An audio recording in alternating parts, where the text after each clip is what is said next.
Saraswati 5th class అమ్మాయి చనిపోవడం జరిగింది.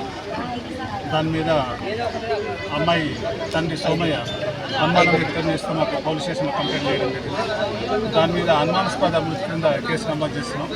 దాన్ని దర్యాప్తు చేస్తున్నాం. పిఎంఈ వచ్చినాక ఫర్దర్ యాక్షన్ తీసుకుంటాం.